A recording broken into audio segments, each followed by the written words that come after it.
Ovo je jedno fino, jednostavno i premekano pecivo koje sam premazivala kombinacijom putera, belog luka i peršuna.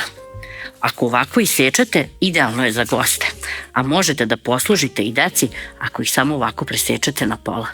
Imate i mini zalogaje i odličan doručak ili večeru za decu. Pripremu započinjamo aktiviranjem kvasca.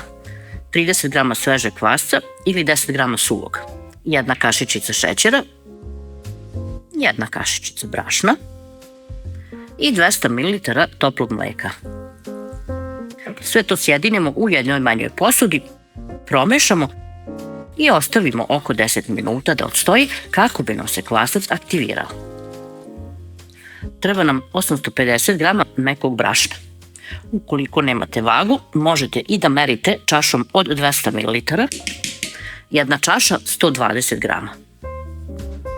1 kašika soli. Uvek ovako sve malo promešamo i sad tu dodajemo jedno jaje, 50 ml ulja, 300 ml mlake vode,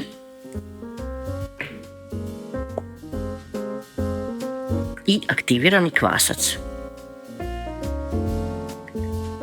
Sad sve to mešamo varjačom.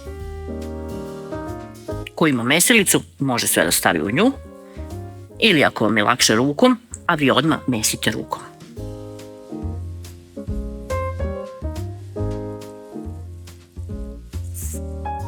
Višak testa skinem sa varjače, pa nastavim testo da mesim rukom. Biće vam prilično lepljivo, ali tako treba da bude. Mesimo jedno mekano, lagano i vazdušasto testo. Zato pripremite ovako sa strane 20-30 ml ulja, da biste mogli ovako lepo prste da umočite, a i testo da prelijete. I sad nastavljate da mesite.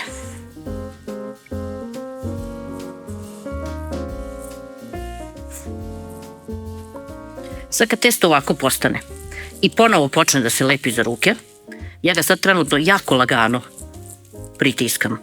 Možda vam se to ne čini, ali tako bi trebalo. Samo da ga ovako lupkate. I sad kad to malo uradite, ne radite to dugo, ostavite testo da odstoji 15 minuta.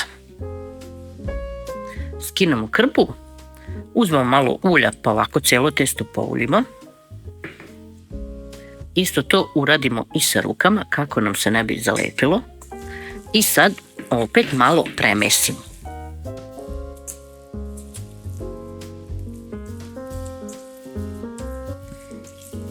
Zahvaljujući ulju neće vam se puno lepiti za ruke. I kad malo odstoji, gluten otpusti, pa možete da ga malo i premesite. Ovo je sad sasvim dovoljno. Premažemo radnu površinu.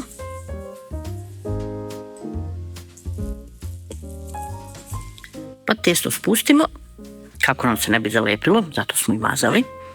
I sad ga tu ovako samo malo još isprebacujemo.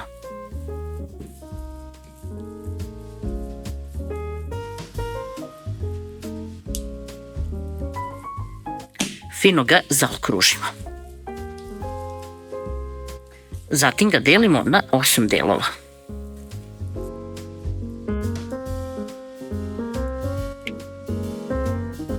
Uzmemo ovako jedan pleh, tacnu, tanjir, tako da imamo, pa namažemo sa malo ulja i stavimo sa strane. Uzmemo jedan deo testa, oblikujemo u lopticu i stavimo na tanjir. Isti postupak ponavljamo i sa preostalim delovima testa.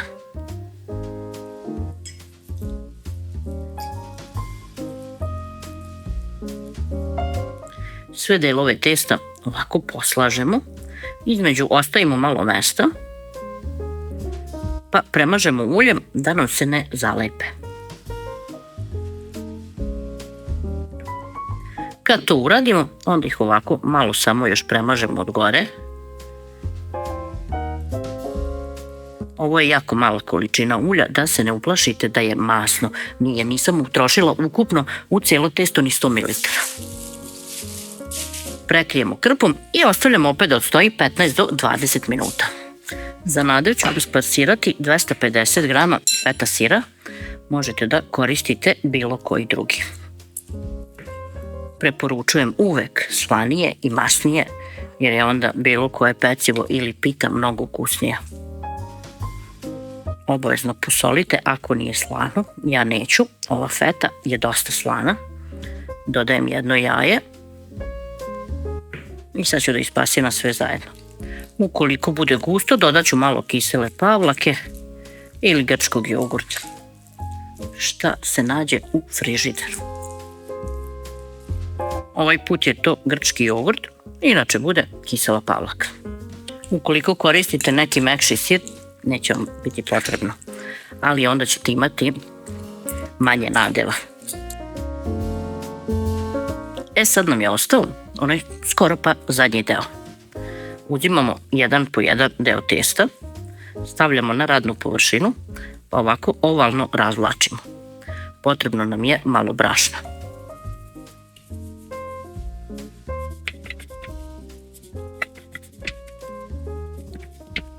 Evo ovako. Sad cijelom dužinom stavimo sir.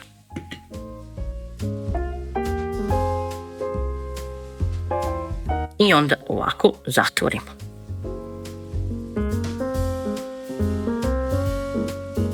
Dobro pritisnite kako se ne bi otvorilo.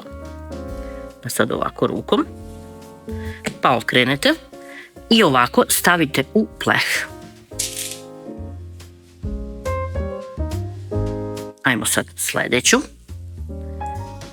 Ponavljamo postupak. Pospemo brašno, stavimo deo testa, pospemo brašno od gore, zatim oklađujemo gore i dole, pa okrenemo, opet gore i dole,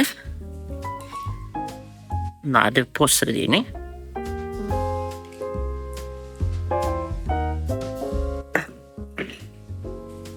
a onda zatvaramo.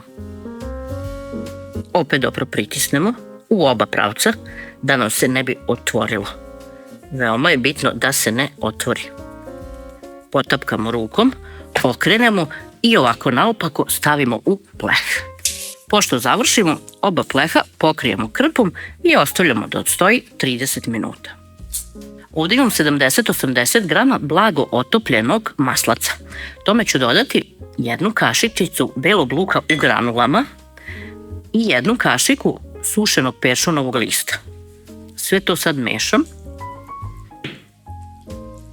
Umjesto maslaca može margarin i umjesto belog luka u granulama možete staviti i svež beli luk, ali ga propasirajte.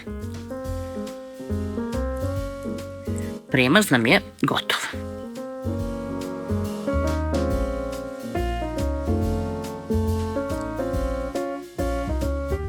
Od gore ćemo staviti malo tvrdog sira. Ovaj deo možete da uradite po želji. Ja stavljam gaudu i dok ovo radim, rerna se zagreva na 200 stepeni. Kada se rerna zagreje, nosim pecivo da se peče. Dok se prvi pleh peče, premazat ću ovo testo u drugom plehu i ostaviti da odstoji. Evo ih, lepotice ispečene. Vreme pečenja između 20 i 25 minuta. Ja sam pekla 23. To će zavisiti od vaše rerne. Kada ih izvadite, možete premazati sa malo ovog maslaca, belog luka i peršuna po želji. Ostavljam ih da se prohlade, pa ću da vam pokažem kako izgledaju. I evo, dragi moji, šta smo dobili na kraju. Pogledajte ovo pecivo, koliko je mekano i koliko je fantastično. Možete da ga poslužite za doručak ili za večeru deci na ovakav način ili ovako da ga isječete gostima. Kako god, verujem da ćete uživati.